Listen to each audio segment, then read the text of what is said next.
Top of the morning to you. Welcome to our special coverage of the Russian invasion of Ukraine. I'm Olumide Macaulay. The headlines. Foreign Minister Luminița Udobescu says Romania was not hit in Russian drone attack on Ukrainian port, but Ukraine claims it has evidence that it happened.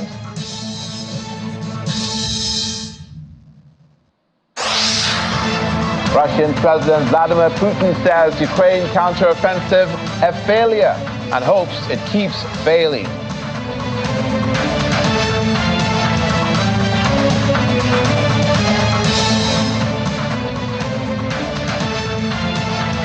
Turkey's President Tayyip Erdogan says Ukraine deal can be revived soon, but Ukraine should soften its stance.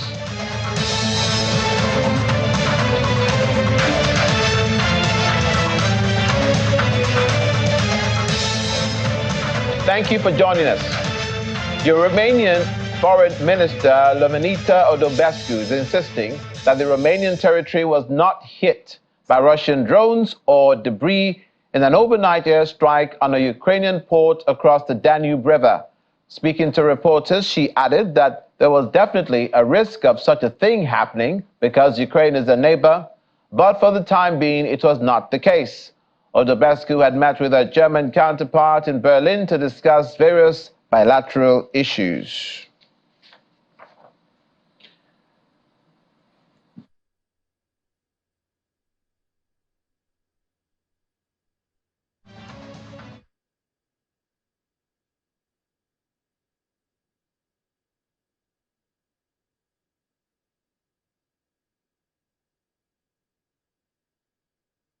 There is a risk because what happens there is very close to our borders. Practically, we can see, as also Minister indicated, from our part of the Danube, we can see what's going on there.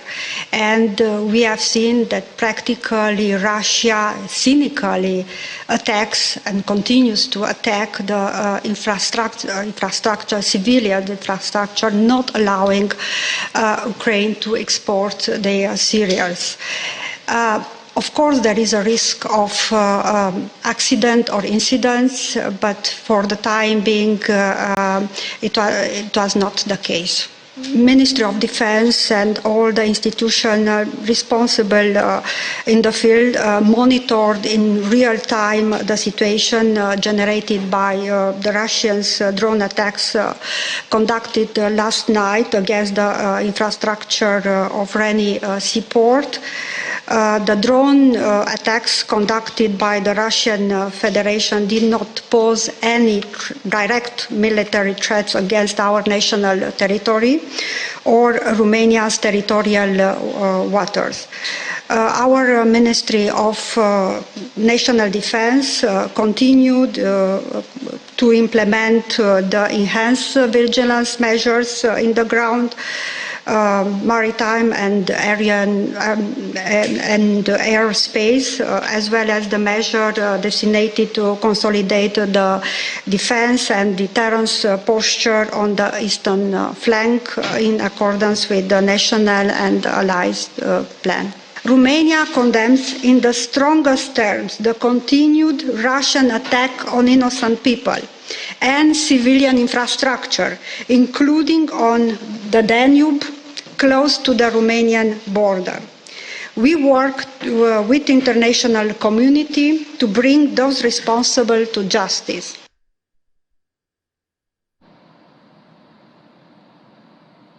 On the other hand, Ukraine's Foreign Minister Dmytro Kuleba says that Kyiv has photographic evidence to show that Russian drones struck Romanian territory during an overnight air attack on Ukrainian port infrastructure on the Danube River. Mr. Kuleba made the comment to reporters after a press conference in Kyiv. He added that he expects President Vladimir Zelensky to talk to Turkish leader Tayyip Erdogan after his meeting with the Russian President Vladimir Putin aimed at reviving the grain export deal. Russian President Vladimir Putin has claimed that Ukraine's 3-month-old counteroffensive has already failed. President Putin, speaking at a joint news conference in Sochi with the Turkish His Turkish counterpart, the Turkish President, Recep Tayyip Erdogan, was speaking in response to a question from a reporter with Russia's news agency IFAX on the military situation on the ground in Ukraine. The Russian president insisted that Ukrainian attacks had ended up in a failure. He added that he hopes, in his words, it'll be just like this even further on. Since launching a much-vaunted counter-offensive using many billions of dollars of Western military equipment, Ukraine has recaptured more than a dozen villages, but has yet to penetrate Russia's main defenses. In recent days, officials in Kyiv claim that after months of fighting their way through heavy minefields, Ukraine's forces have finally reached the main Russian defensive line south of the village of Robotyny, which they captured last week in western Zaporizhia region. And on the much talked about grain, President Putin restated after a meeting with Turkish President Erdogan that Russia will be ready to return to the Black Sea grain deal once all agreements relevant to the accord are fulfilled. He added that Russia's gas pipelines to Turkey are coming under constant attack and that grain deal corridors should not be used for military purposes.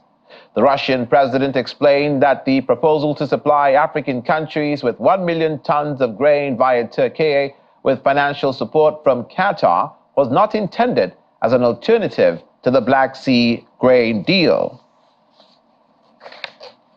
Meanwhile, Turkey's President Tayyip Erdogan is optimistic that the grain deal may soon be restarted, but says Ukraine needs to soften its approach regarding taking mutual steps with Russia. He added that Ankara is ready to process Russian grain, turn them into flour, and send them to less developed African countries. Russia quit the deal in July, a year after it was brokered by the United Nations, and Turkey complaining that its own food and fertilizer exports faced obstacles.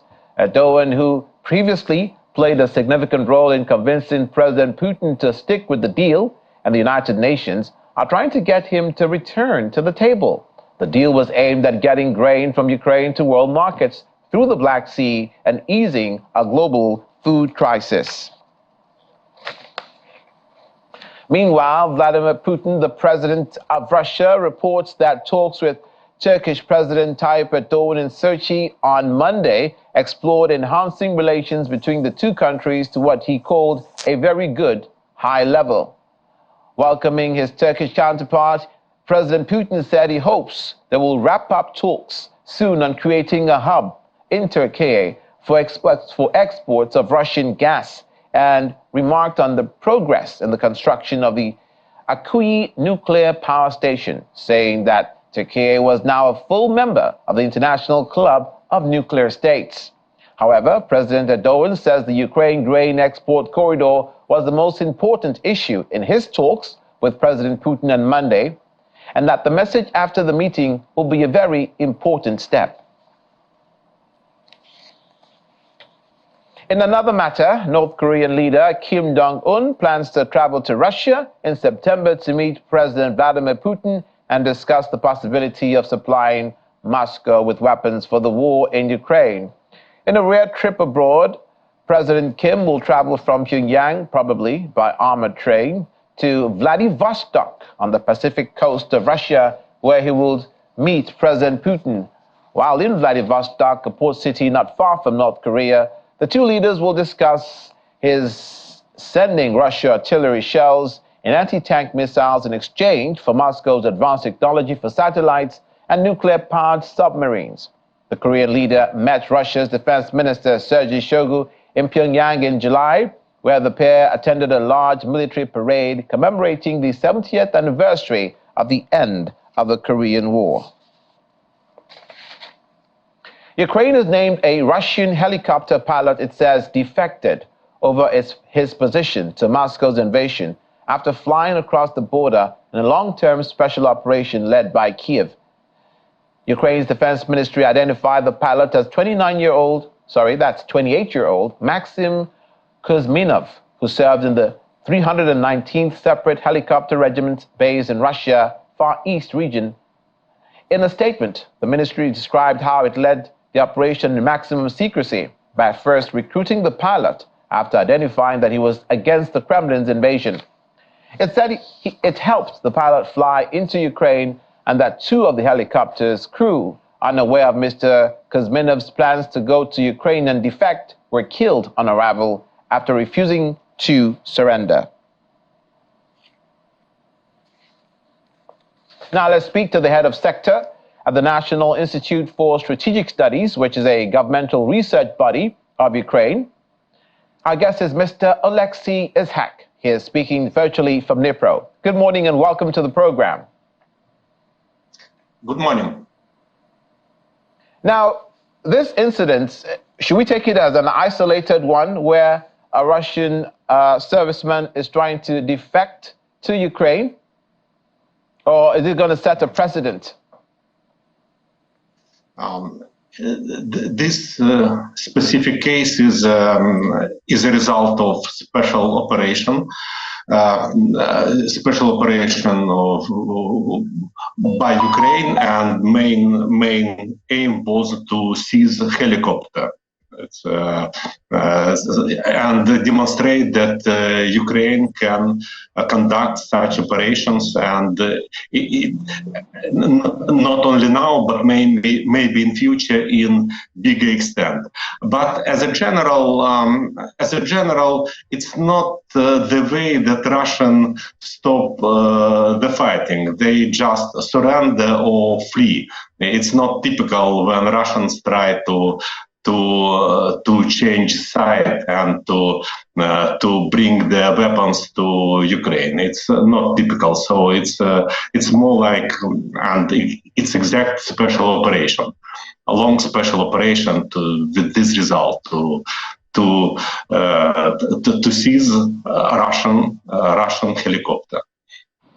The Romanians say that in the strike against Ukrainian port infrastructure along the Danube River, that it did not affect their own territory. But the Ukrainians are saying something different. Is there a risk that they are trying to stir things up between Romania and Russia? It's a general policy of NATO. The trend is that NATO would prefer to ignore any incidents that would lead to NATO involvement, direct NATO involvement in this war. So in this case, I'm pretty sure that there is some damage to Romanian side, and this is not the first case when Russian drones or missiles are falling on territory of NATO countries. But general policy is that this war would be fought only on territory of Ukraine. There's some big agreement about it, that this war would be the war on Ukrainian territory without any escalation on territory of other countries. So this policy of Romania is part of wider policy of NATO, not to provoke involvement of NATO countries in this war. And in this case, it's really difficult for Ukraine to persuade Romania or NATO to make steps for more direct involvement. Just damage and anyway, Romanian government may say we need another investigation what happened. So no direct evidence of damage. So Romania follows policy of NATO. No direct involvement in this war. Just helping Ukraine with weapons and training. Indeed. Now, President Vladimir Putin of Russia says that the counteroffensive has failed. What yardstick is he using to judge success of the counteroffensive? Or is this more propaganda from the Russian side? it's very difficult to say what is a success in this situation when there is no big movements on front line, because it's very intense fighting for Ukraine to break through Russian defenses and for Russia to stop this breakthrough. And after maybe 2 months or maybe even 3 months, Ukraine is close to break through these Russian defenses on the south. And Russia needs to use their elite forces to stop this breakthrough. And the fact that Russia takes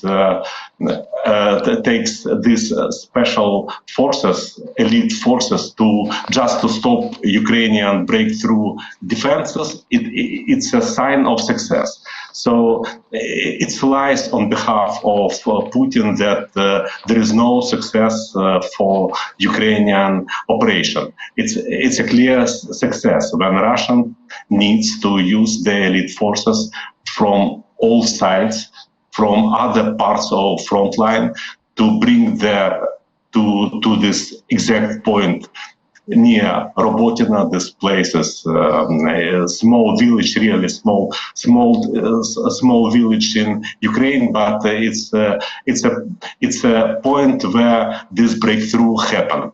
So all elite forces of Russia try to stop this breakthrough in this small village, and it's clear sign of success of counteroffensive. And once Ukraine break through and goes to step to not protected areas of Ukrainian territories, it means a big change in the course of this war. Could you elaborate further that we understand, and you just mentioned it now, that there's progress on the southern flank of the country by the Ukrainians against Russia? But we also understand that the Russians are trying to make inroads in the eastern part of the country. Is that correct? Yes, they try. Not eastern, maybe north part. On eastern part, Ukraine also make slow progress and confined a lot of Russian forces on the east. But Russia really tries to attack from north and distract Ukrainian forces from south to north. But situation now is that Russia itself needs to decide whether to continue this assault on north or try to move their forces from north to stop Ukrainian breakthrough on the south.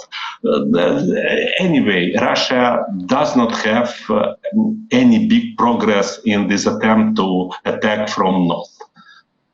Now, we understand that there will be, if we listen to our reports this morning, and also from the White House, saying that North Korean leader Kim Jong-un is set to hold a meeting with the president of Russia, Vladimir Putin.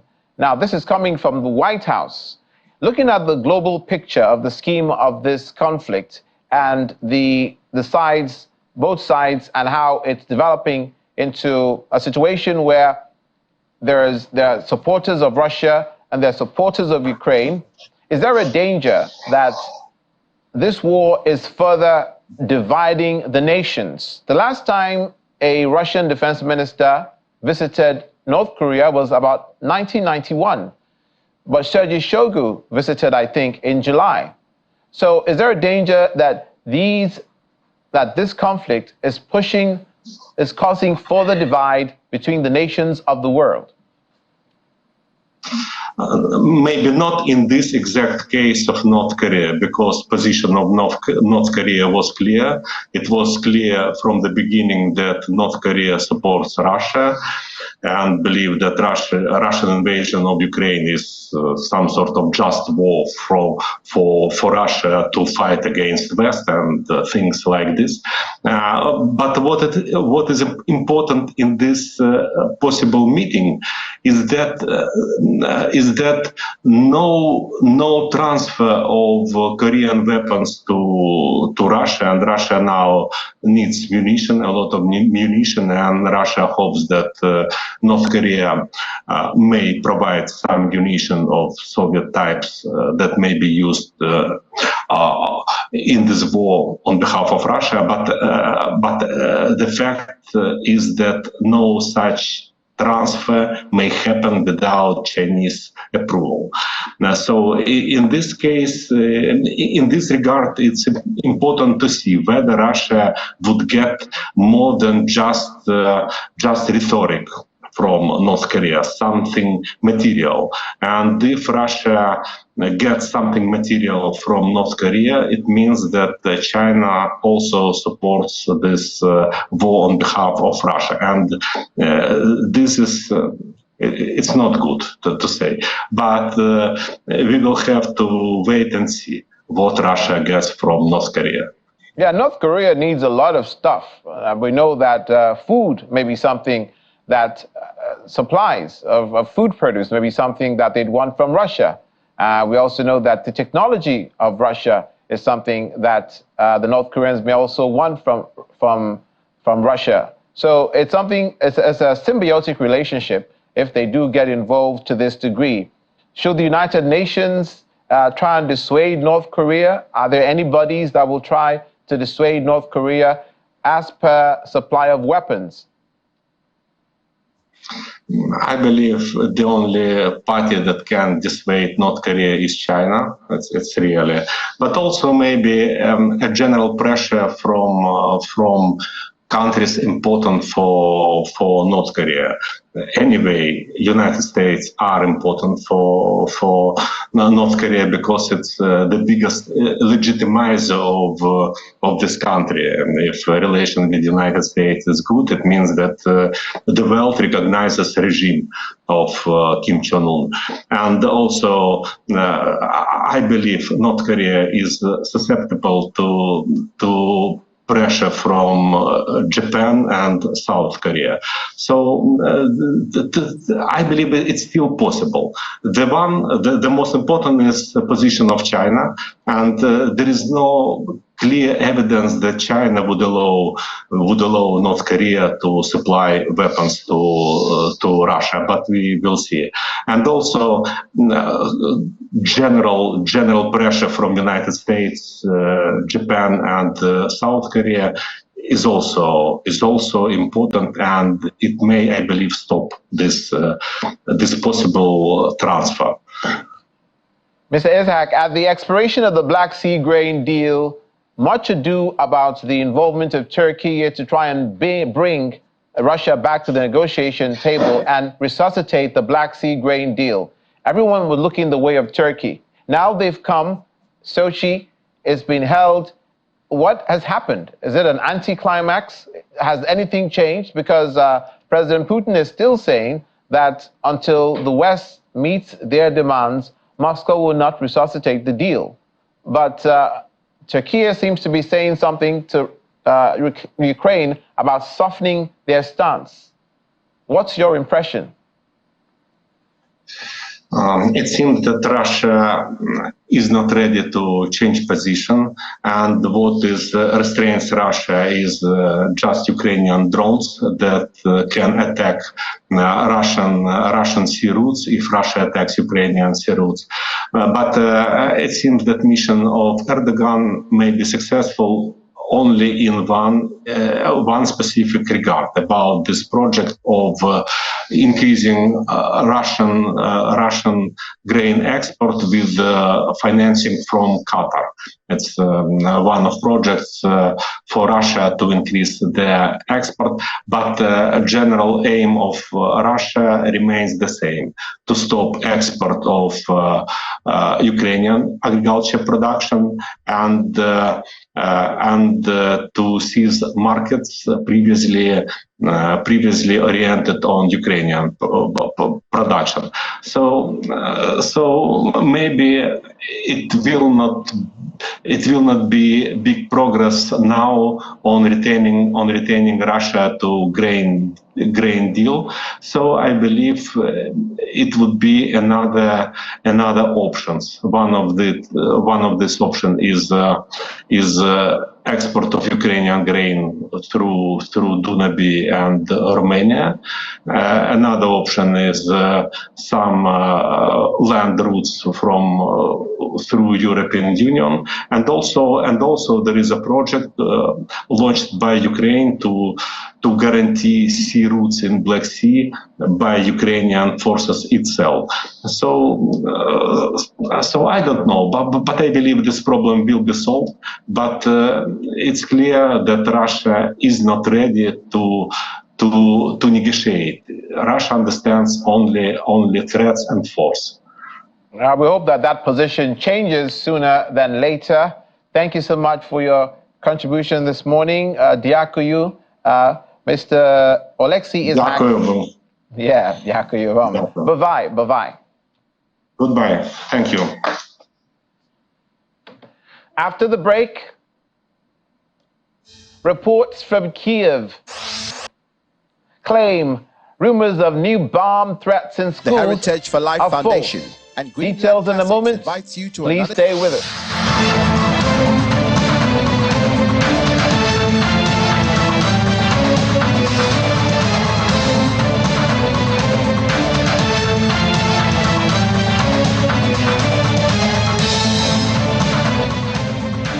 Welcome back. You're in the sophomore stretch of today's coverage of Russian invasion of Ukraine. Kyiv officials say that earlier reported bomb threats to the capital's education facilities are false. According to them, after the threat, all secondary schools in Kyiv were thoroughly checked and the information was not confirmed. City Hall reports that 240,000 children in Kyiv have chosen to study in school instead of remotely in this new academic year. A new photo appearing to show Russian General Sergei Surovikin, who has not been seen in public since a brief mutiny by the Wagner mercenary group in June, has surfaced on social media. It was published by a well-known Russian media personality named Ksenia Sobchak. Mrs. Sobchak wrote in a caption to the picture, "General Sergei Surovikin is out, alive, healthy, at home with his family in Moscow, photo taken today." The photo shows a man in sunglasses and a cap walking alongside a woman resembling Surovikin's wife, Anna. Various media outlets reported that the general had fallen out of favor with the Kremlin following the aborted mutiny by the Wagner Group mercenaries in June. Reports claimed that he was being investigated for possible complicity. State news agency reported that he had been removed as head of the Russian Airspace Force, and his deputy, Viktor Avzalov, had assumed the job on a temporary basis. Surovikin, who gained the nickname General Armageddon during Russia's military intervention in Syria's civil war, was briefly in charge of Moscow's military effort in Ukraine before that role was handed over in January to General Valery Gerasimov, chief of the General Staff. The governor of Russia's western Bryansk region says border guards and security forces have thwarted an attempt by Ukrainian sabotage groups that tried to cross into Russia. Russia has this year repeatedly reported Ukrainian sabotage attempts on its border, even sending helicopters to put down a dramatic cross-border incursion in the Belgorod region in May. The Bryansk region lies in western Russia, bordering Moscow, allies Belarus and Ukraine.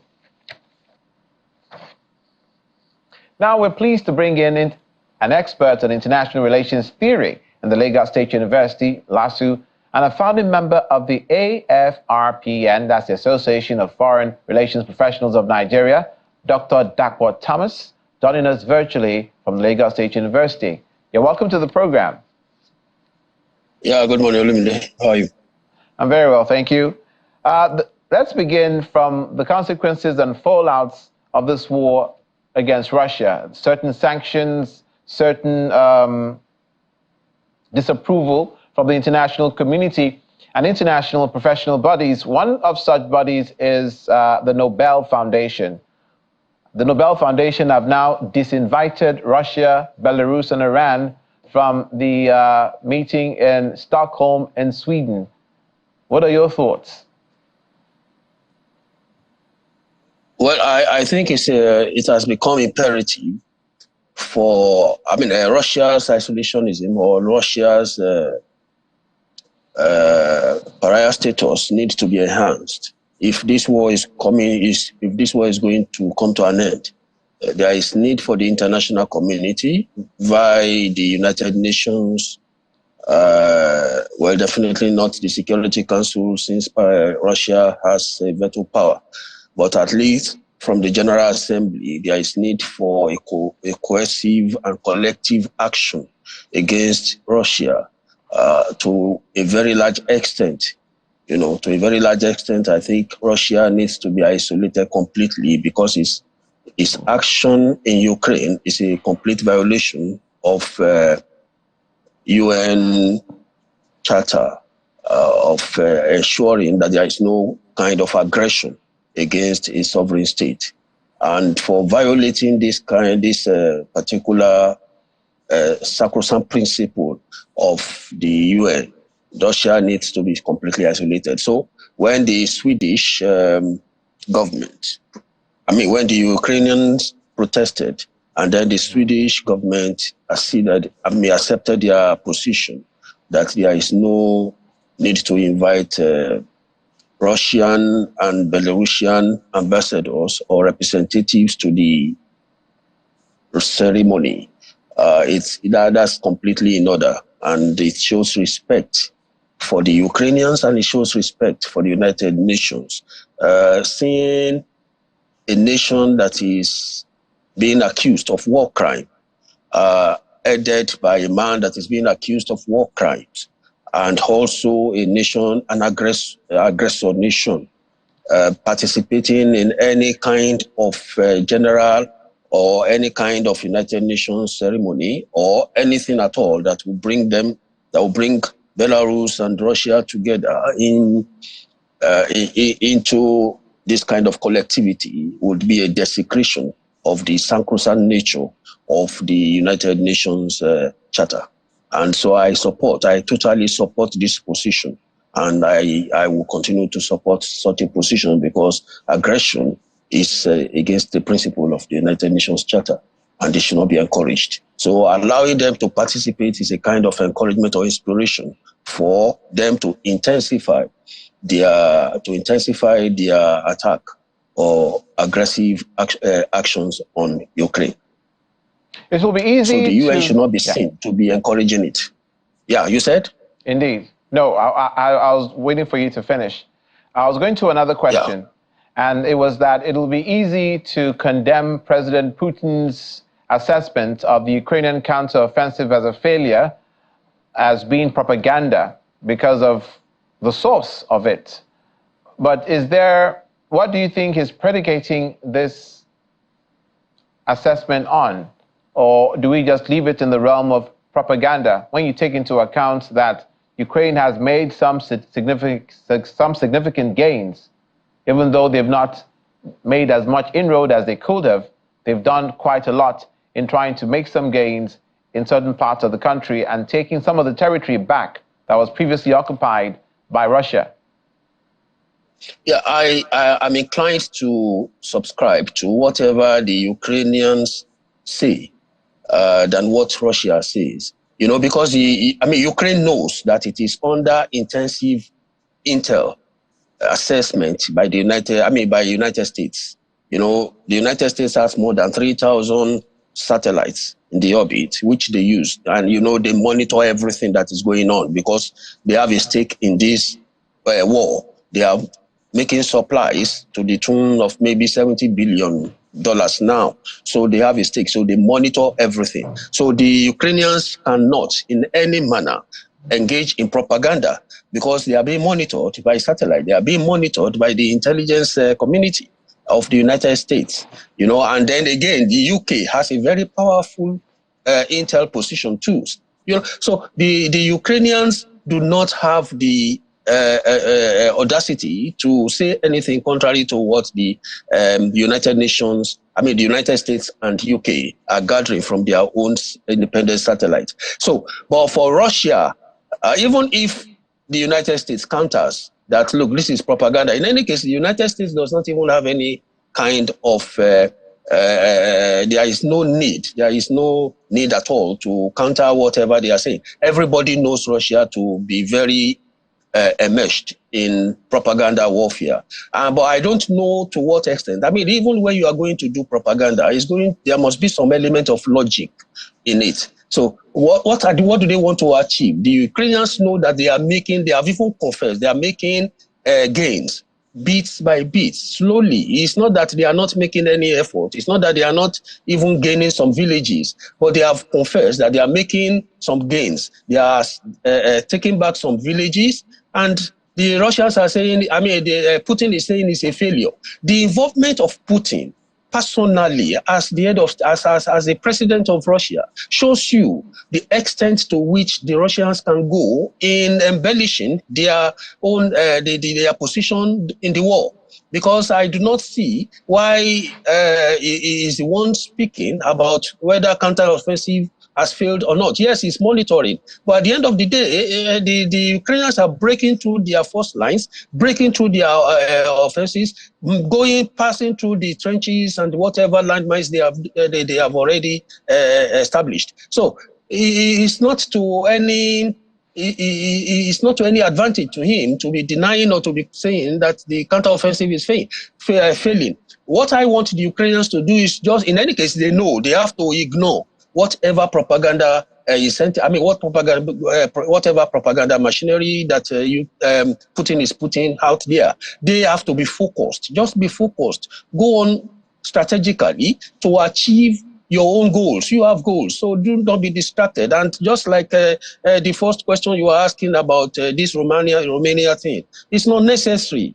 You cannot force them. You cannot force NATO to go into this war. In the Article 51 of NATO is clear. It is only when a nation is attacked, not when debris falls on a particular on any NATO country. Debris can fall anywhere. That was exactly what happened when Russia attacked Lviv, and then the debris, some parts of the debris fell on a Polish territory, and then this is exactly what is happening again. They attacked Dnipro, and then you are talking about debris falling on Romania. No, it's not. This is distraction, as far as I'm concerned. You cannot force NATO into this war. Don't force them. Don't let them see. You do not need it. Yes. Yes, Dr. Thomas. That means that, but Ukraine would be to blame in that instance, because they are the ones that are saying that the Russian missiles hit Romanian territory. So it's Ukraine that should leave it alone and not Russia. It's Ukraine that are saying... No, I'm talking about... Yes, I was talking about Ukraine. I was talking about... I tell you, Ukraine does not need the distraction. They are causing distraction for themselves by engaging Romania, by engaging Poland. It's not necessary. Don't fight your allies. You know, continue to enjoy their sympathy. I was talking about Ukraine, not Russia. You know, so they don't need distraction. Let them face what they are doing at the war front. You know, so they need Romania, and by the time you are creating this kind of distraction for yourself and engaging Romania and engaging Poland and engaging Moldova in some of these altercations, you are psychologically distracting yourself from the war goals and the objectives. So let them be focused. That brings a whole new perspective in our conversation. When situations such as this happen, as you have pointed out, and there's good reason for us to look at it in that light, that Ukraine should not in any way aggravate their allies. It is not helpful for Romania to be upset with them, saying that we're not complaining, that if it is true that you have evidence that some Russian missiles or debris fell on our land, we're not complaining about it, so why don't you leave it alone? But the Ukrainians are not doing that. What does that say of Ukrainian diplomacy? Is it non-existent, or do Ukrainians have to be more diplomatic even as this war goes on? No, it's not about diplomacy, it's about desperation. You see, as the war keeps dragging, they are getting psychologically saturated. They are getting some kind of diminishing return. Is definitely playing, a kind of cruel joke on them, and they are desperate for escalation. They are desperate for intervention. You understand? But I don't think they need it. All the allies, EU, NATO, they have already assured them that they will be with them. They are going to stay with them for as long as the war lasts. So they are in a hurry and they are desperate. And that's why they want a situation or want to create a scenario where the intervention will come as soon as possible. They are getting tired, but I just want them to be focused. It's not, every one of them is getting desperate. Even Putin is getting desperate. By going to North Korea, it's a kind of disgrace to him, because everybody expects that as a superpower, or let me say, put it in proper context, as a major power in the international system, to go into North Korea to ask for arms, to ask for artillery, is demeaning.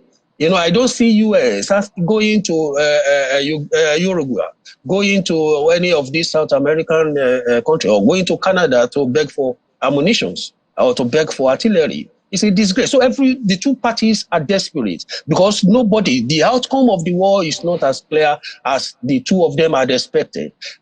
So whatever it is, whatever they can do, whatever any one of them can do to escalate the war, that's what they actually want. You understand? That's why they are desperate. The Ukrainians are desperate because I do not see the need for this kind of altercation with their allies. They need to keep something. They need to keep the unity, the cohesion. As very, to hold on to it firmly.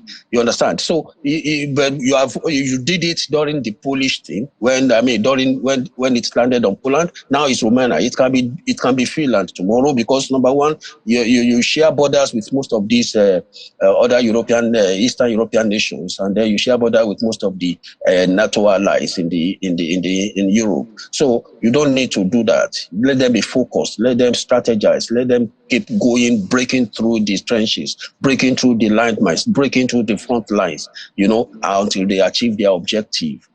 Finally, so Dr. that's Thomas. my position. Yes, finally, and we thank you for that position, for airing your view. But finally, President Vladimir Zelensky, in speaking to his parliament, says that they should facilitate the instruments of joining the European Union by putting the conditions that have been put in place by the EU for accession to the European Union in place, such as protection of ethnic nationalities in Ukraine, such as protecting political exposed persons in Ukraine. Ukraine now is essentially, do you see Ukraine now has changed its position and has totally departed from its Soviet roots, from its Russian ties, and now is essentially wants to become as European a country as Norway or Denmark? Yes, I believe that, you see, the EU, and that's a topic for another day. The EU is completely an organized supranational body in the sense that they know that Ukraine is going through a very intense war.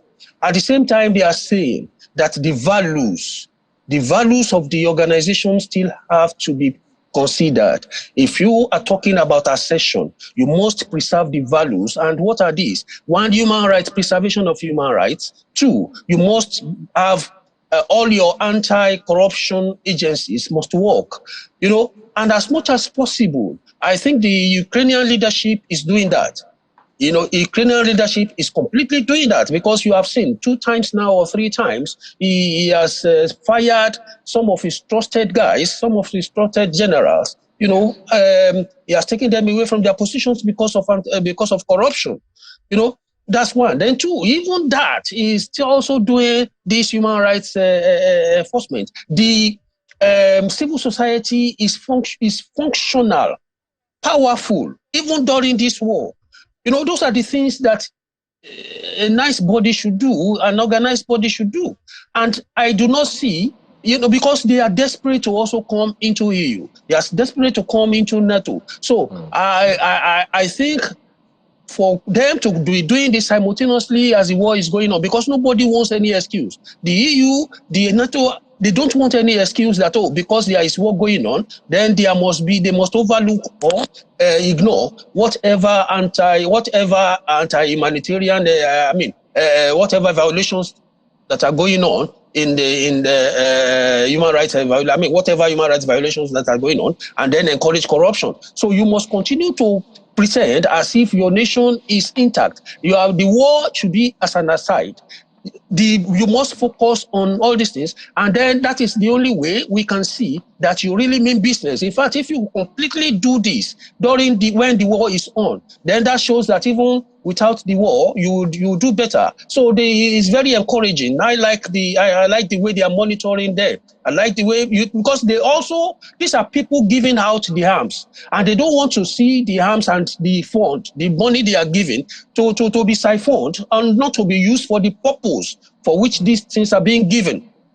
So they monitor, they do everything. So, and for Ukraine to come out of this soundly, I believe that's fantastic for them, and they are doing that. Zelensky is doing that. He's doing that. More to do, because sometimes you can see the extent of corruption that is going on in Russia, and then it's difficult for Putin to even remove. But he has removed 3 solid generals, 3 solid generals. He has removed them from their positions because of corruption tendencies. Indeed, there seems to be a cleaning up of that image of Ukraine as far as that goes. Thank you so much for your insight and submission this morning, Dr. Dakwa Thomas, International Relations Theory expert in the Lagos State University, LASU, and founding member of the AFRPN, for joining us today. Yeah, thank you, Olumide, for having me. When we come back, Kyiv residents divided over defense minister's resignation. Details in a moment. Please stay with us.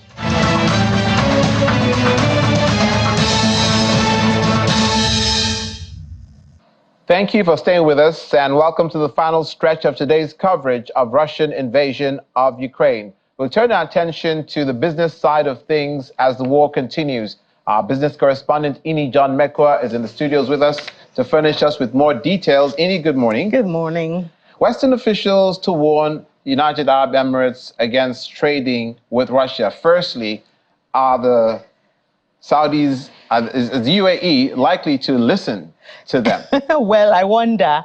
I really wonder. Just a symbolic warning. Yeah, well, I guess it's symbolic. And I guess one of the reasons why they are talking now is because it seems like the trade relations between the UAE and Russia is getting tighter. I mean, they've been trade partners for a very long time. It doesn't start today. For instance, in the midst of the war in 2021, we saw that trade went up to about 769 million. That's exports from UAE to Russia. And mostly, and it's really very sensitive, because some of the things that they export to them are unmanned aerial vehicle program, some of the equipment that they directly need for the war. Some of those things that they used to get from the Western countries is what they're getting from the UAE now. So it's not like oil, even though oil is also oil, diamond is also part of what they trade between themselves. But they also, in the case of UAE, they also trade because the UAE is also a partner with the United States when it comes to counterterrorism. So you can imagine what they're equipped with, that they do sell to the United States, which they now also supply to Russia. So that's directly fueling the war. But as you asked, if the UAE will listen, and if they don't listen, what can the West do? The United Arab Emirates is another one. Saudi Arabia is still there. Don't forget, they're even trading oil with them now. Nobody seems to want to be in the bad books of the UAE. You don't want to be. You don't want to be. These are oil giants of the world. They control OPEC Plus and all of that. So you want to really be careful with what's going on. I mean, Saudi Arabia is cutting 1 million barrels of its oil production, and we see what it's doing to price, if not now that China has its own problems. So these are the giants of global oil, and it's what is affecting the global economy. So you want to be careful and see what you can do to have less enemies. And Russia and Turkey are close to making a digital natural gas deal. Yeah, so that's also another one. We know that Turkey has been in the fore of the grain deal and all of that, but we also see that their ties are also getting closer. Right. Russia and Turkey, they have about how many billion? $20 billion nuclear plants that they're working together. Wow. So will the West also, will they also turn to Turkey, and now we see a natural gas platform, a digital one that's supposed to make it easier for both countries, that's Russia and Turkey, to trade in natural gas, which we know has been wasting from the Russian end because Europe is not getting it anymore. So, I mean, the West is really in a very tight corner. You can't be enemies with everybody. You can be enemies with African countries, but you cannot be enemies with the developed countries, the oil-controlling countries. It shows some countries have a bit of some stroke when it comes to international influence, and Turkey and the UAE happens to be some of them. I wish that Africa will also grow to that level. We will be. It will happen. All right. It's a matter, of course, to be optimistic. Thanks, Ini. Thank you for having me. Finally, mixed reactions have been going on the outgoing Ukrainian Defense Minister Alexei Reznikov's performance after he submitted his resignation letter to the chairman of the parliament. In the biggest shakeup of the defense establishment since Russia invaded in February 2022, President Vladimir Zelensky announced he decided to replace his wartime defense minister and propose Rustem Umerov, a Crimean Tatar who heads the State Property Fund, as his replacement. In his resignation letter, Mr. Reznikov provided an overview of his 22 months in the job, commending Ukraine's fierce wartime resistance against Russian forces and his ministry's lobbying efforts to secure vital military aid from the West. Reznikov's ministry has faced wartime scandals over the procurement of food and clothing, as well as allegations from some military aid NGOs that bureaucratic red tape has not been cut quickly enough. Mr. Reznikov has denied all wrongdoing. And that's where we leave it for today's special coverage of Russian invasion of Ukraine. I'm Olumide Macaulay. Thank you for watching. Have a good day.